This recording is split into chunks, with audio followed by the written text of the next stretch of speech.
Okay, hi everybody. We're live.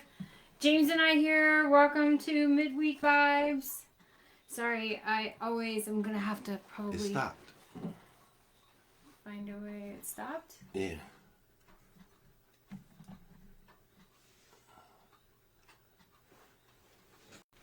Oh no, it didn't. It says end live video. Okay. Listen, we're new to this. You guys are just gonna have to be patient with us, and that's okay. Probably more people needed to come. Anyway, Absolutely. I posted earlier today. Hi, James. Hello. Hello. Haven't seen you here in a minute. Yeah. So we're going to talk about the stages of change and the Transtheoretical Model today. So why is this important? Because, well, first let's do the disclaimer part where this is for educational and entertainment purposes only.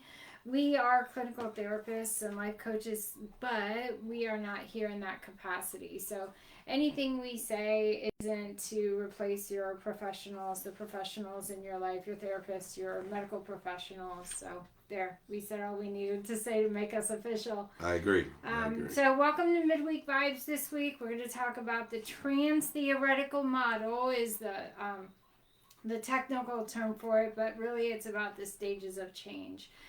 And I think that, like, I know I have a lot of that happening. I work in addiction recovery. James specializes in addiction recovery, and I have a few people going through the transition from being sick to being well, and there's always that weird resistance. Like, if I could give that barrier wall a name, I'd love to figure out what it is. But and what I'm talking about is it's the Transtheoretical Model, right? Right. Pre-contemplation is the first step, which is I don't know what I don't know. The second step is contemplation. Contemplation. So somebody brought it to my attention, so now I'm paying attention to it. The third step is Preparation. thank you. Preparation. So now it's got my attention. Somebody said I'm going to the gym too much, I'm eating too much, I'm gaming too much, I'm drinking too much, whatever the thing that you need to change. So now you're preparing, it's got your attention, you agree with the thing you're overdoing, and now you're preparing to make changes or do something about it. And then the next is Action. and in the action stage you're actually physically going and doing the things that are going to help you get to the end goal. And then the next one is Maintenance. thank you, maintenance, which is basically what we specialize in. So for addiction recovery specifically, you've already gone through inpatient, you've already done the outpatient IOP, PHP, and now you're going to us and we help you maintain for however long until you don't need us anymore. And then the final stage, which for me, I don't ever really talk about the final stage, which is termination. And I don't, because I don't feel like we're ever done. I don't feel like we ever stop doing the work to make the changes. Lifelong work. Yeah. And that's in no matter what you're trying to figure out. For sure. Or what you're trying to change. So that's what the Transtheoretical Model is in the stages of change. But okay, now you say, because you have four ideas too. Well, I use the same type of thing, but I just condensed it down. And in my own recovery, I found myself in these stages. So mine is denial, and that's when we know there's a problem, but we have every excuse in the book for it. We just don't really fully grasp it yet that this is the problem. So we try to look for other problems in our life to say that, okay, it's okay for us to drink, and then it's acceptance. And that's when you get to the point of, and a lot of people call this rock bottom or hitting your bottom. But the acceptance for me is, okay, you got me. I'm an alcoholic. I'm addicted to gambling or sex or whatever it may be, and you say, I need to get some help. And that's the surrender part. When we surrender, then we go to get the help we need, whether it's in treatment, individual counseling, or whatever that may be. That's that surrender part. And then recovery. For me, that's you're doing whatever you have to do to maintain from not doing that activity. And that's what Virginia was saying. For me, recovery is lifelong. Like I can always grow, I can always improve, I can become a better man daily. So recovery for me is for life. It's something I'm going to be involved in for the rest of my life. So those are kind of like my breakdown of the four. Tell me what your first one is again. Denial. What's the second one? Acceptance. Acceptance. Yeah. Okay. And then surrender and recovery. Okay, so do you know that I want to talk about denial for a minute because I think that's where people get stuck. Okay, so I'm going to use me as an example. So I was addicted to Starbucks a couple of years ago, and I don't mean to minimize the importance of recognizing addiction, but I'm going to use coffee as the first example because it's the easiest, safest addiction for me to use right now in this moment. But we're going to get real hard. I'm going to have a hard conversation here in a minute, but I'm going to use coffee to start. And I like that, but let me say this too. Whatever's causing you problems in any areas of your life, consequences, it's a problem to you, and we can't minimize anything anybody's addicted to. I work we work in treatment, and we hear all the time, well, I only smoke marijuana and it's legal. And then somebody comes in that is causing a serious problem for them, and they might get ridiculed or say, you don't really have an addiction, but they do. It's causing a problem for them. So anything that's causing a problem in our life or causing us consequences or something we can't control, it's a problem. So we can't minimize anything. I like that you said that. How do I know it's a problem? I think that's the very first thing is, okay, someone brought this to my attention, or maybe even me. I know with my coffee addiction, I knew I was going to Starbucks twice a day, every day that I was working. So 5 times a day times $14 a day, that became a financial, like, oh my gosh, could I afford the Starbucks? And part of it, the people that I was working for at the time, because I was in sales, they were like, well, you got to go earn your Starbucks. So guess what I did? I went to Starbucks, I worked my butt off, and I earned my Starbucks, and then there was happy hour Starbucks, and I was rolling back through the drive-thru. So anyway, it came to my attention because I saw how much I was spending in Starbucks, and I was pretty alarmed by it, and I was like, okay, I am aware there's a problem here. What am I going to do about it? So then I'm going through the stages, not intentionally, just because I knew I needed to do that. So then I purchased myself this big fancy coffee machine. It's got the latte and the whole thing. And I had set up my coffee bar. I had the creamers and the caramel and the vanilla, and I set everything up. And wouldn't you know, the next morning I'm so excited to get up, make my latte from home. I've got my cup in my hand, and before I knew it, I was at Starbucks ordering a coffee with my cup in my hand that I just left from my house. And I'm like, you gotta be kidding me. Yeah. I am in the freaking drive-thru, and it didn't occur to me that I was in Starbucks until she said, can I take your order? So my brain went into autopilot. Like, I know the route, I know my routine in the morning, I'm in the drive-thru, and I'm like, and you can't drive out of the drive-thru. Once you're in Starbucks drive-thru, you're in it.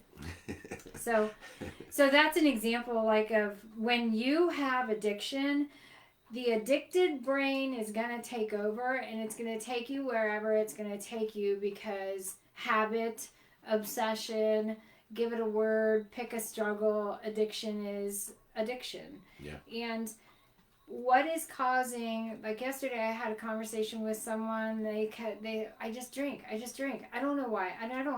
And I must have said to this guy 30 times, because your brain has changed. There's a dopamine serotonin relationship that has broken down. Your brain got broke. So alcohol and drugs don't break the brain. What breaks the brain is the dopamine serotonin, because there's addiction to sex, addiction to porn, addiction to games, addiction to people, addiction to going to the gym, addiction to drugs, addiction to alcohol, gambling, phone, the big one right now, social media, news. Oh my gosh, there are so many sick people in the world right now obsessed with watching the news and it sucks you in, it pulls you right in, it does. It's hard to get away from it, and that's another reason we're talking about this today, is because let's talk about this news and the social media. I'm not gonna go deep into politics.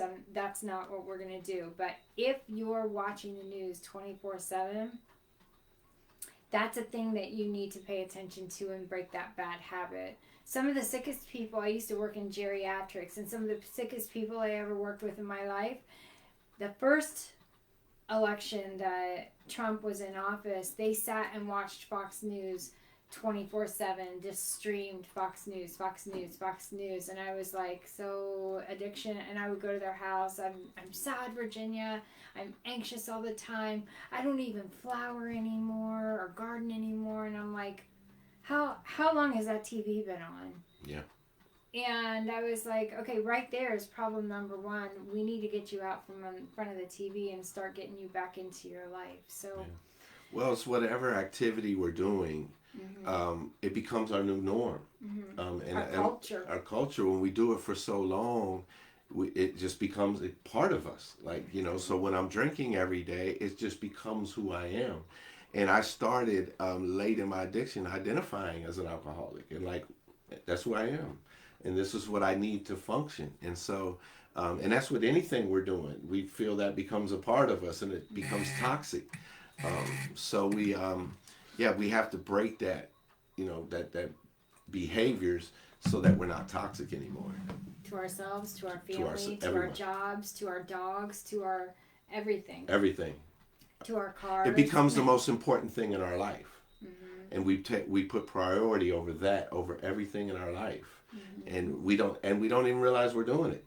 Right. That's it. That's part of the drive-through. The pre-contemplation, the denial. We don't even realize that this is going on, and like you said, until somebody points it out, or we get that aha moment, like, oh my God, this is too much.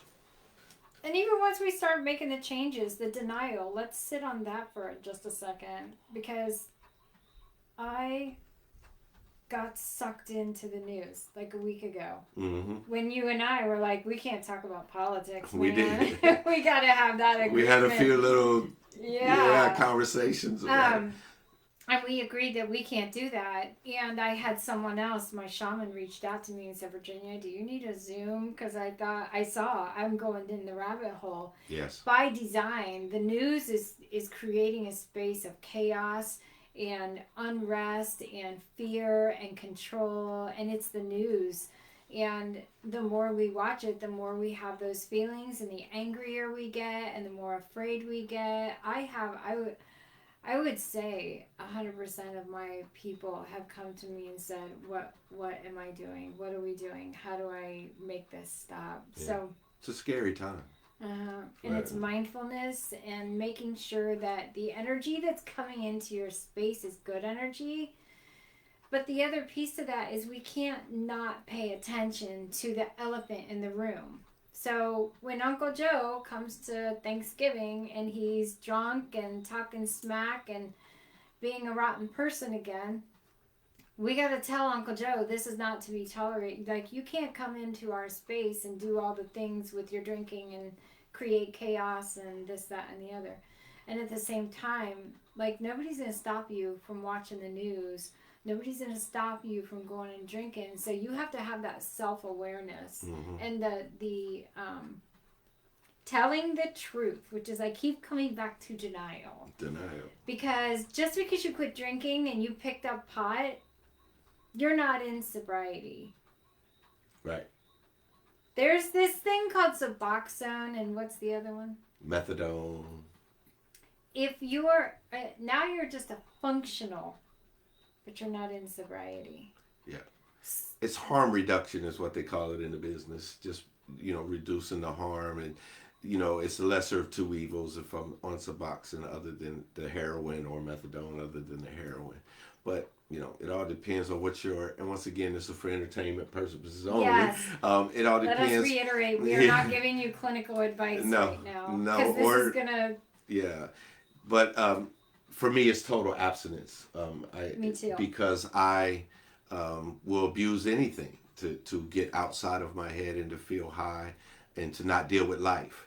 And so I need, me personally, total abstinence, and that means no substances. And so that's part of that denial. Well, I can do this or do that, and I'll be okay. Or because it's legal, I can use. A lot of people now are using. Well, marijuana is legal, so it must be okay. It must be right for me. But that'll be your decision. But for Do me, you know with marijuana too, it is legal. And technically it's not addictive because it's not firing dopamine in the brain. But what is addictive is escape. And I think we talked about that the last time we were here. And what they don't tell you and I'm not giving medical advice, but what they don't tell you is that after so long of smoking marijuana, when you try to quit, it's going to cause anxiety. yeah, So now the thing that you were trying to get rid of, okay, so let me frame this, because when I have people that come in and they have addiction, they're going to have massive anxiety when they quit drinking.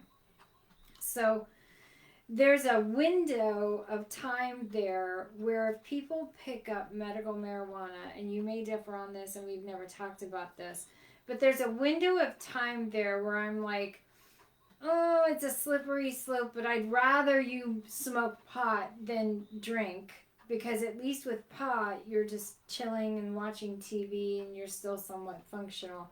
Whereas with drinking, you've pretty much burnt the house down if you're at the addicted stage. So,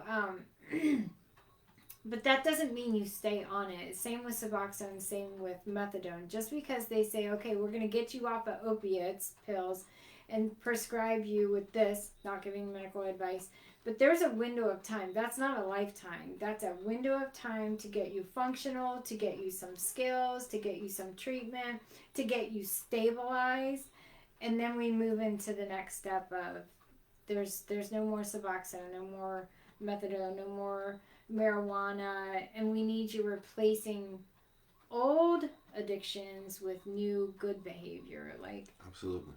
And I always caution, like, whenever we get off these substances, there's going to be a period of time where you're going to be depressed, because now we've took it, your coping skill is can't gone. escape. My coping skill is gone, right? That's how I cope with life, and it's gone now. I can't escape. You're right. And there's going to be times I'm going to be depressed and feel depressed about things that's going on, because I'm changing everything about me. There's going to be times I'm going to be anxious, and I went through the whole time early on in my recovery where I was put on medication for depression, for anxiety, and all these things. And we talked about it a little bit before, and I didn't feel myself still, right? It wasn't until I got totally off of everything and learned how to cope with life on my own, on life terms, without any substances, is when I started to feel better and whole again. And we need those, and those medicines sometimes for me just masked what I really needed to do, just like the alcohol did. So, but there are serious, and I'll say this, there are people with serious depression, serious anxiety that need medicines, and that they help and make their life functionable and better, and I applaud that. Just for me, and with addiction, I needed that time away, like you said. Mm-hmm. Yeah, I needed And to how do feel, you know? to feel things. Yeah. Because I hadn't felt things for so long. I think it was a couple years before in my recovery before I cried. Because I had sad things going on in my life, and I felt like I wanted to cry, but then I couldn't, and I felt there was happy things going on, and I was glad about it, but I didn't feel like woo like I should have. Right. I didn't have that energy like that, and so, but now I can. Now I cry. Like if things happen in my life, I'll bawl, and it feels good, And so we need that. We need to feel. So we're supposed to feel. We're supposed supposed to have our feelings. We didn't come down here and walk around in our meat suit and not feel life. We're supposed to feel life. We're supposed to feel the hard parts, learn, evolve, move past them, grow from them, learn, evolve. I mean, you have to, if you're trying to shut down your feelings all the time, the question begs, what are you running away from? What are you trying to escape from? Yeah. And we find the root, and we're going to cry about it. We're going to scream about it. We're going to be mad about it. You're going to get bumps and bruises, and there's going to be bloodbaths even.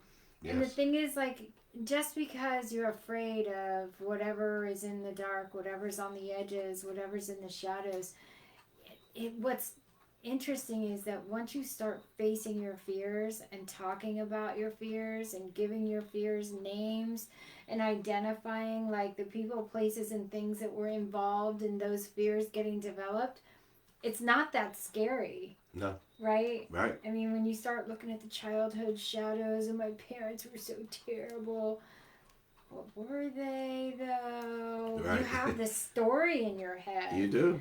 And then when you start really looking at reality, you're like, I'm not sure I would have made any different decision if I were the parent of me at that time. Right. Yeah. And then you get to build, once you go through, that first heartbreak or that first tragic event in your life or that happy event, you start, building resilience and you start developing who you are as a person, and knowing that, and that self-confidence, that self-worth, that self-esteem builds because I know now I can handle any situation that comes at me. Mm-hmm. Like if something happens to me tomorrow that's tragic, I'll cry. I'll feel sad.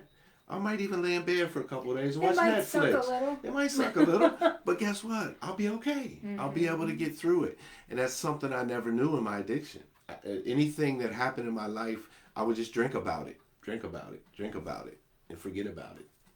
But it never left. It was still always there. And that's why when we get sober, all these things come crashing down on us that we never dealt with our whole life, And now I got to... That sounds terrible. It does. I always describe it like this. I walked around with a backpack on my back my whole life. And I get a DUI. Oh, goes in my backpack. I get divorced. I throw it in my backpack. Something happens to me. I put it here.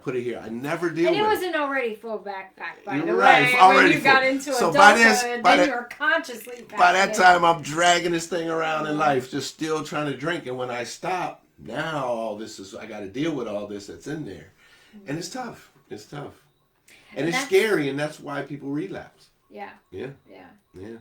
And that sounds like really scary, and that sounds like really awful, but with trained professionals, you can step your way into, okay, I'm ready to talk about that one. Let's pull that one out. You only do it one at a time. You're not eating the whole backpack or unpacking the whole kit and caboodle. You're doing this one thing at a time, methodically, week by week, session by session. Yes. And with a good professional that you have good rapport with, that's how recovery happens. It's a marathon. It's not a sprint. And you have to trust the process.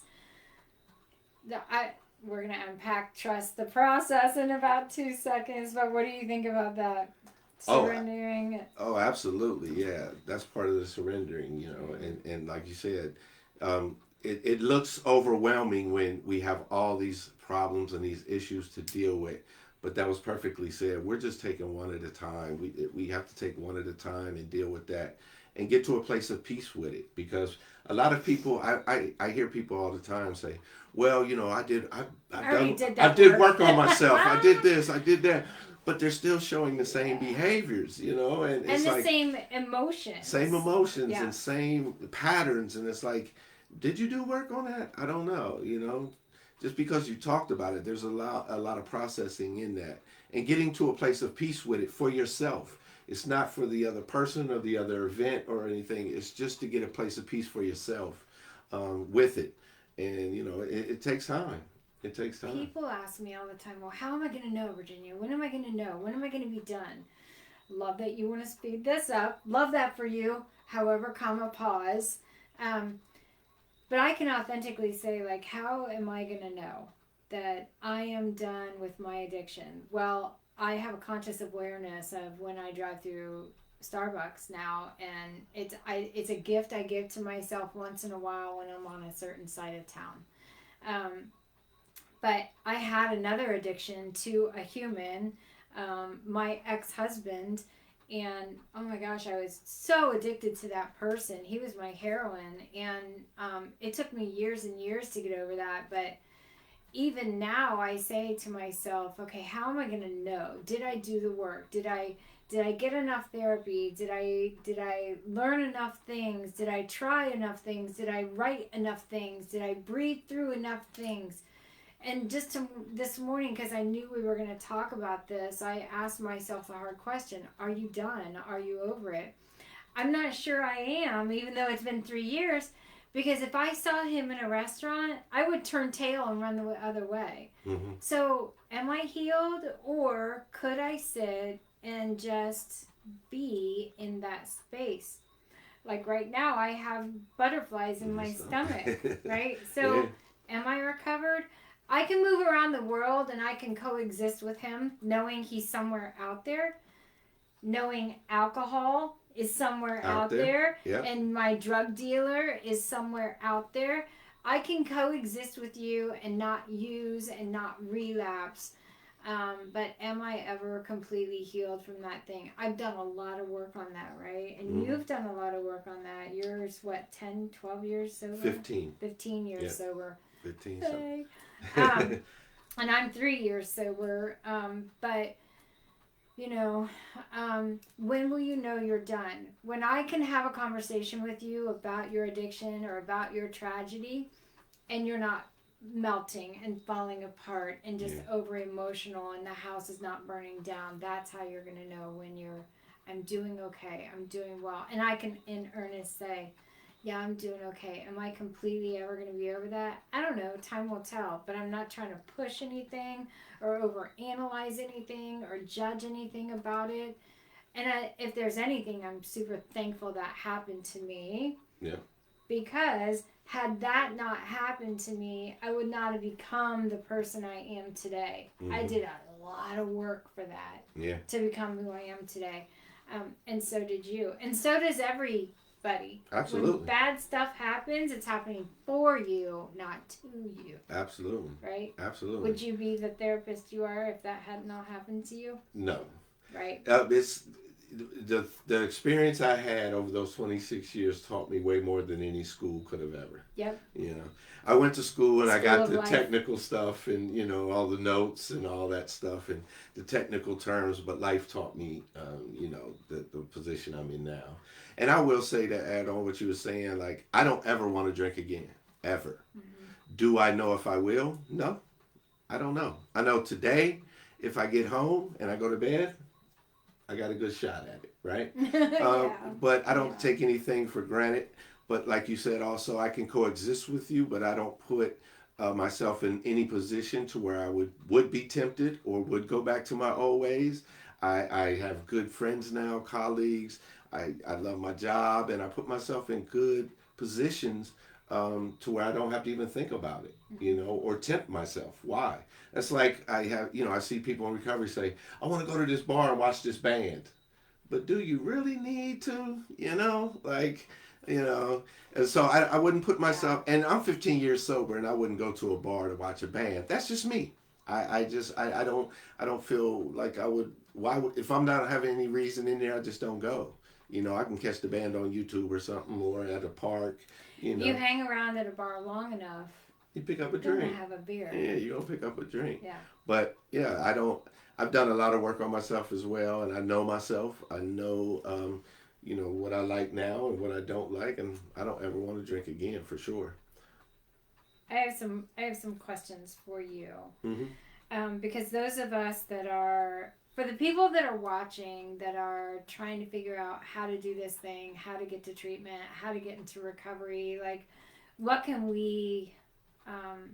steps can we see? Like, where do I start? I know I have a problem. I know I need to change, but there's a wall between me and that sobriety, right? Mm-hmm. And that going to treatment for the first time, admitting that you have a problem, the entire problem. Yes, you're an alcoholic, but what about the pills? We're going to talk about the pills too, mm-hmm. right? and and it's back to that same thing, but like denial. So going back to how do I get to treatment, you have to tell the entire story, not just bits and pieces of the story, and you have to take ownership of the story, and you have to really be ready to get to treatment and stay in sobriety. And the odds of a relapse are high.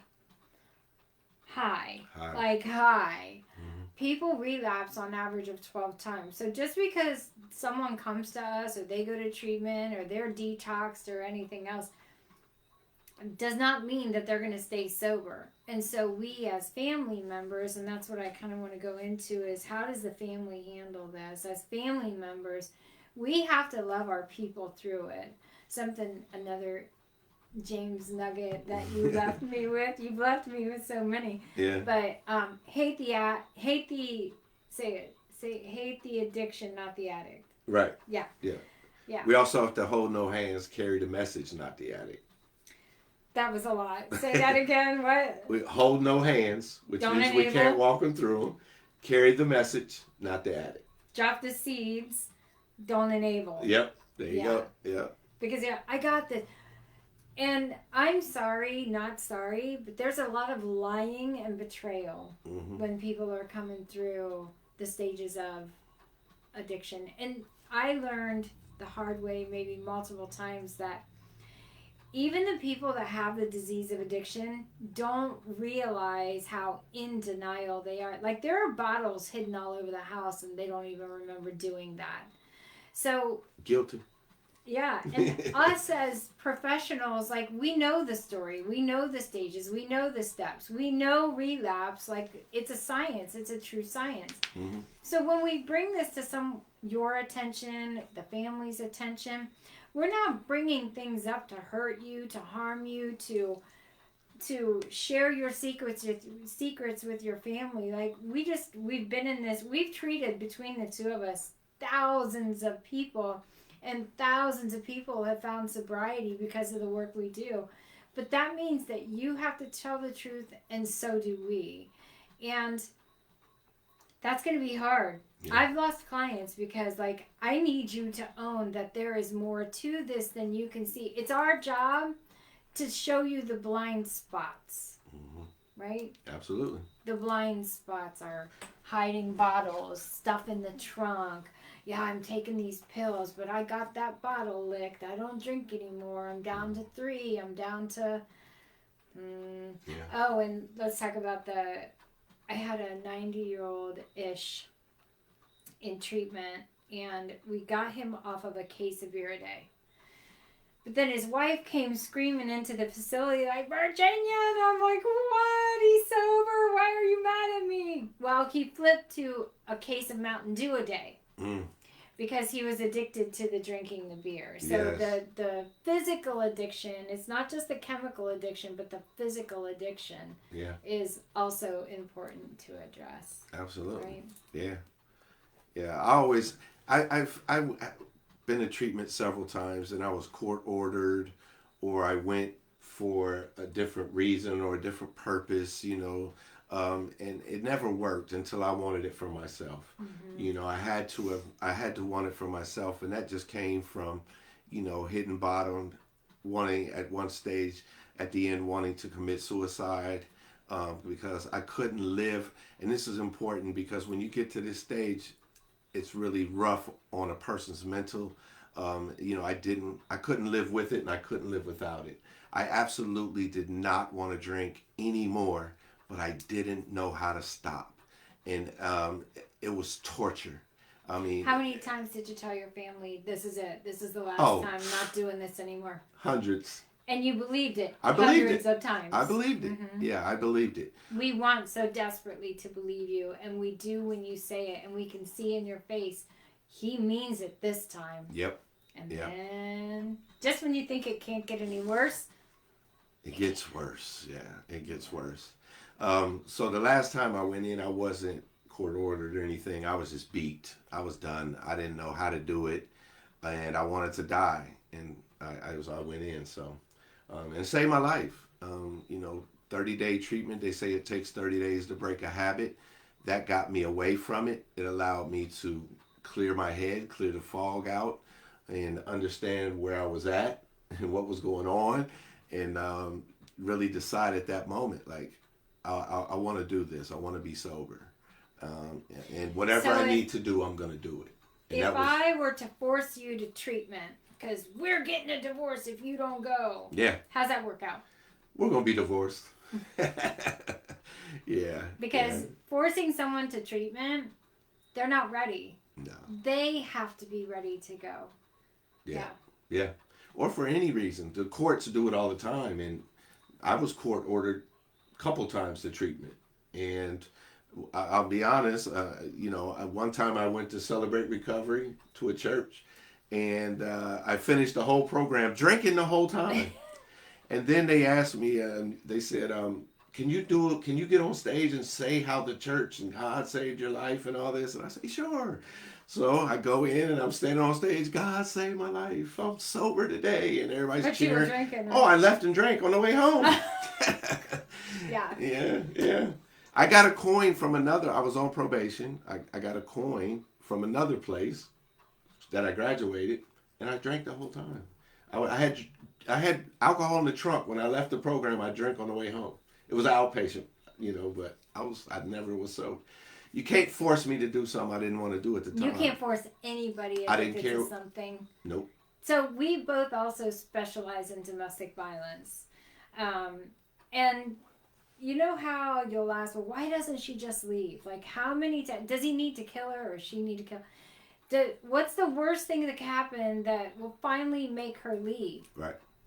It's the same thing. Yeah. It's a trauma bond. You're trauma bonded with your person. You're trauma bonded with your addiction. And it doesn't matter how many times you ask someone to leave a thing or a person or a job or an addiction. Yeah. If they're not ready, they're not ready. And the best you can hope for is to plant the seeds. Eventually, enough seeds planted. It's a law of large numbers for me. Like, plant enough seeds. Eventually, something is going to take. Eventually, the soil is going to be ready to blossom. There's a leaf. There's hope. Great. Hang on to that. But as people are relapsing, it's nothing personal. People that have addiction, honestly, like, there isn't a person I've treated yet that said, oh, I love the alcohol. I love drinking at the end. Right. Like, they hate it. Yeah. Hate it. I miss the lifestyle. Like, everything that came with it. Like, I caused all the chaos. I would rip and run. I would here and there. And I just, when I put the bottle down. You were addicted to that too. I was. Because when I put the bottle down and I was like, okay. And I went through treatment and I came to live with my mom in Columbus. And I remember sitting on the back patio with a cup of coffee and the birds were chirping and it's just peaceful. And I was like, what am I doing? Like, I don't know what to do here. Like, I didn't know what to do with the peace and the serenity because I was so used to all the chaos I caused. Mm-hmm. And I really missed it. I mourned it. Yeah. Yeah, I really did. Yeah. So, yeah. So what do you tell people about what to do with that energy? Like, oh my gosh, I'm crawling out of my skin. I've got to go drink. How do you get through that? Well, I had to find new healthy ways of spending my time, right? And so, I had to develop that. I find for myself, like, the things I used to do in addiction, I don't like doing no more. I remember one time I tried to go out and shoot some pool one time, right? Because I love shooting pool in addiction. I would gamble. I'd go to bars. I would be in there all night drinking and gambling and all that, the glasses.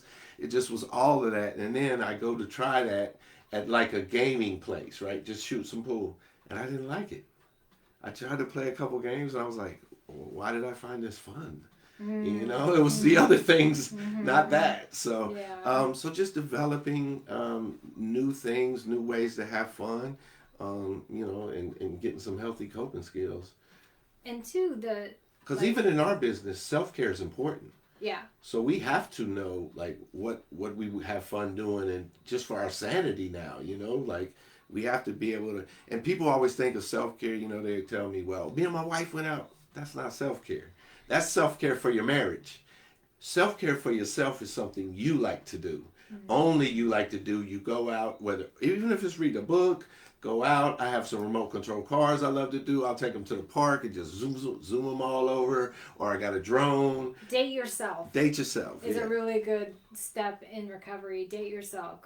Take yourself to coffee. Go to the bookstore and hang out. Go spend some time in your garden. And the other thing, like, I have addiction is extreme, like the one that you're describing. It's extreme. So you're also addicted to the noise, the clinking of the glasses, the being in the bar, the camaraderie. Like, what did my buddy? Hey, man! Everybody knows your name at Cheers, right? Yeah. And it's loud and it's noisy and it's a heavy energy and it's firing dopamine. Just the thought of going into the bar, you're already relapsing.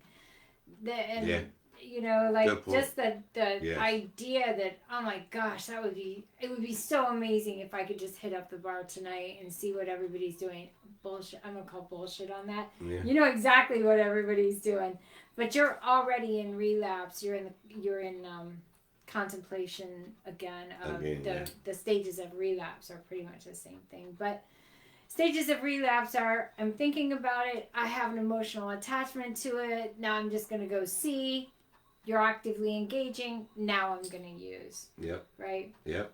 So, this whole because I've been sitting in roosters eating, a meal, and I hear the glasses clink, clink, clink, clink. It's like, whoa, it's triggered. Your heart's like, yeah, it's like, I hear you, I'm coming, my love. Yeah, because they have a bar over there, but I go in to eat. They got TVs, I watch sports, So, but I've sat there a couple of times and, White knuckle in your, I'm just going to eat this. Well, just hearing it, like I know what's going on, but I'd never, only a couple times I've really, it caught me, like, wait a minute, that sounds familiar, so it's all part of it. Yeah, it's pretty wild. What is the thing? How do we tell people how to get started in going to treatment? Like, because that wall, that very thick brick steel wall between, I'm going to finally do this. This is it. What is the thing? What is the thing that finally breaks? Well, like I said, for me, it was just, I can't live with it no more. I can't live with it. That was my break. Yeah. I can't do this anymore. You're going to kill me or I'm going to kill me. Yeah. And it ain't going to be, you're not going to take me down. Yeah. I got too much to live for. Yeah. Mm-hmm. Yeah. I just can't live it. I can't live with it no more. So I need to seek out help. And, treatment the last time, because I wanted it, worked for me. It changed my life, Yeah. Yeah, it really did. It changed my life. It set me on a new path. Now the rest was up to me, but when I was in there, I was safe. I was learning about myself, about my addiction, and learning the consequences that I wasn't seeing because I was in denial. Who cares about that DUI? I'll still drive anyway, Yeah. But you start learning, this is really affecting my life, and it really has affected my life. So I encourage, if you're struggling with something or dealing with something and it's causing consequences, get to treatment for sure. Seek out some help. And don't compare your rock bottom with somebody else's rock bottom either. And I see that a lot in the rooms. People talk about, well, I have alcoholism, but I don't have that alcoholism. Man, that guy really burned his life down. So I'm good. I don't have it that. I don't drink every day. I don't use every day. I don't go do that terrible thing every day. My wife hasn't left me yet. So there's like a million... all those excuses. That's your addicted brain saying, it's okay. It's okay. Yeah. Go do it again. Yeah. You're good. You're not that bad. You're still able to fuck this up. Yeah. I'm going to say it. You're still able to fuck this up. She hasn't left. They haven't gone. Haven't lost my job. Still have my car. Still have my house. Right now you do. But FAFO. Yeah. Yeah. Yeah. Yeah. And on the families, when someone is willing to go to treatment and if they relapse, I would say try to catch this in the beginning. If you start to see someone you love engaging in addictive behavior, never give up on them. They need you. They need you to love them through it. They need their community. Never give up. But also at the same time, don't let them cross boundaries and lose yourself in somebody's addiction. Like if you're living with an active addiction, someone that has active addiction, you're becoming sick with them. Mm-hmm. You're codependent. You're enabling. You're allowing. If you have a giant basement full of nothing but beer cans, you're a part of the problem because you're not addressing it. You're not saying anything about it. On the other hand, when someone is finally ready to do this thing and they relapse, it's like you have to decide. You have to make some hard decisions yourself. Like, do I wait this out? Do I make some decisions and save myself?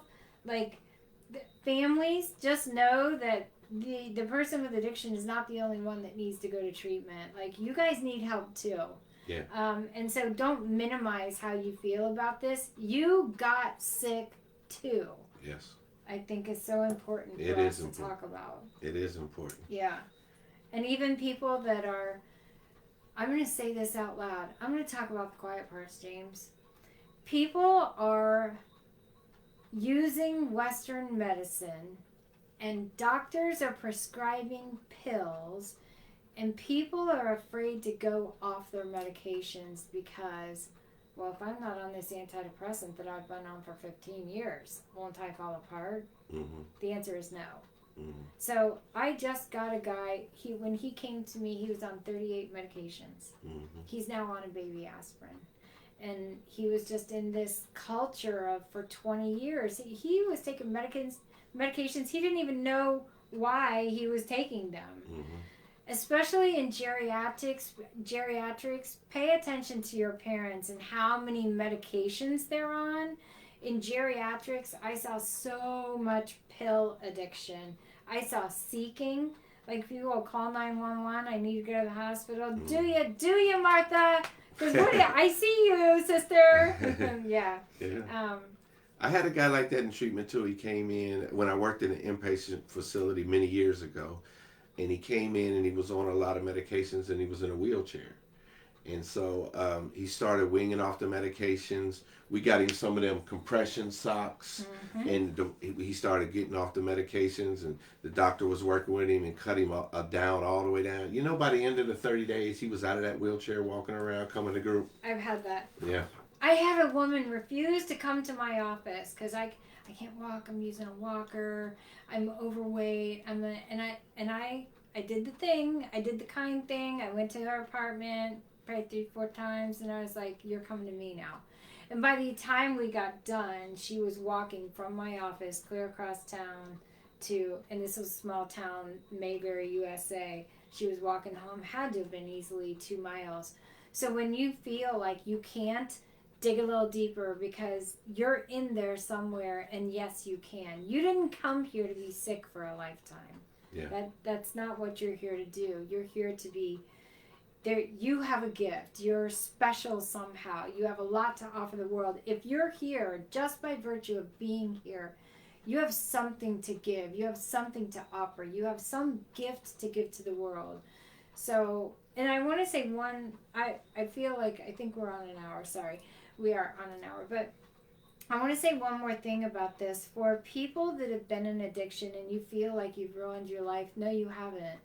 Because, and James, if I can use your story, I didn't ask your permission, but James is a prime example of that. Like, there is a way for, if you have a felony in the state of Ohio, and I think in most of the states, there's a way for you to have that expunged if you go into the recovery field.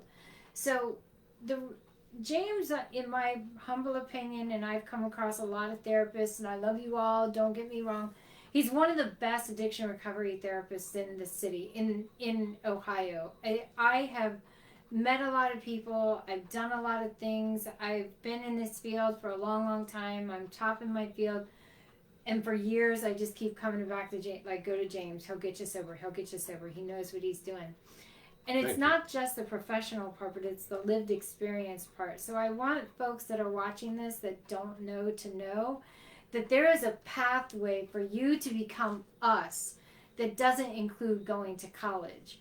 Although we encourage that, but if you are getting into this field, you can start with peer recovery support, then you can go to CDCA, chemical dependency counselor. Then you can do licensed counselor, chemical dependency counselor. And then if you feel like, okay, I've got this, I'm in recovery, I've been sober for a long time, I love working with this population, then maybe you go back to college and you become us. That I think is your path. Absolutely. Like almost identically your path and how Yeah. you got here. Yeah. And it took a long time, but Absolutely. you're one of the best in the field. Thank you. Yeah, I went to college at 50. So, I mean, 48. I think I started at 48. And now I have a master's degree, at 58. Well, I've had it a couple years, but yeah, it was always my dream. The addiction robbed me when I was 18 years old is when my addiction kicked off and I started drinking daily and failed out of college. It's something I always wanted to do, because I've always felt that I was smart, but addiction made me dumb. So I'm just blessed to have that opportunity. Addiction taught you the street part of this. You were in your lesson. You just didn't know it. Yeah. So that was a blessing. Yeah, I was actually in school and I didn't even know it. But the street still owe me a degree, by the way. So. Yeah. But yeah, I love what I do, and I one thing in our field is we are not supposed to share so much, right? But I feel, man, me being able to share who I am and what I've been through allows the guys that I work with to see, man, he did it, I can do it too, and to be in the position I'm in now compared to where I was, and just allowing them to see that and understand what it took, and they really, I give respect to everyone, and so I just want them to see that. I want them to have that experience, strength, and hope that, he made it through what he made it through. He's able to do what he's doing, man. I want some of that. I want to do that too. And me too. I think that's a fallacy in our field, that we're not allowed to overshare too much. Right. And I do have lived experience with trauma and domestic violence, and we need people to know you're not alone in this. And if I can pull myself out of the mire and the muck and the hardest stuff I've ever been through in my life, so can you. And if I'm the beacon of light and I'm just that one little tiny thing you can hang on to because I have we share that, we have that in common, then I'm good with that. So yeah. Absolutely. Yeah. One last thing I want to say about stages of change. Obviously, and I think I want your opinion on this as well before we close down, but the world is changing right now, and especially in the United States since Trump got into office, like the house is burning down, yes. But I just want us to remember that the hardest parts of our life is where the biggest, most important change happens. Like, if things were easy all the time, we would never do anything different. And there are systems that are breaking right now in our country and in the world that maybe, just maybe, they needed to break. And so as we're going through this process of our country changing, our world changing, I just want us to, I tell my patients right now, just strive to where there's up, there's down. Where there's an equal opposite to everything. Where there's black, there's white. Up, down, soft, hard. There's an equal opposite to everything. So as this information is coming in, streaming in through social media, your televisions or whatever, try to find the light in whatever dark the media is trying to take you to. I'm going to use, no offense, foster care system as an example. No, I'll use the trucks, the food trucks. We had some food trucks diverted last week that had, I think, $500,000 in food for food banks up here. And when I saw that last week, I was like, oh my gosh, what are all these people going to do about food? We already can't afford groceries.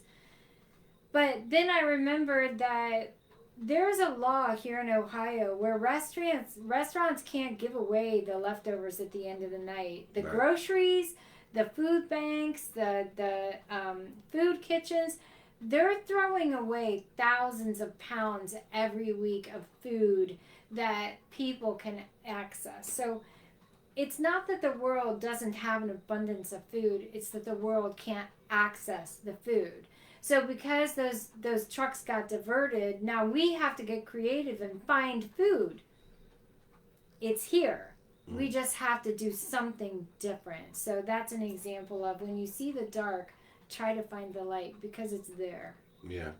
I just want to add, with everything going on in social media, just make sure you're watching credible sources, and getting your news or your information from credible sources, because nowadays anybody with a phone and a camera can get on there and spew any kind of things they want. And, you just got to watch what you're watching and, get it from a credible source. And bots. And also do your own research. Yes.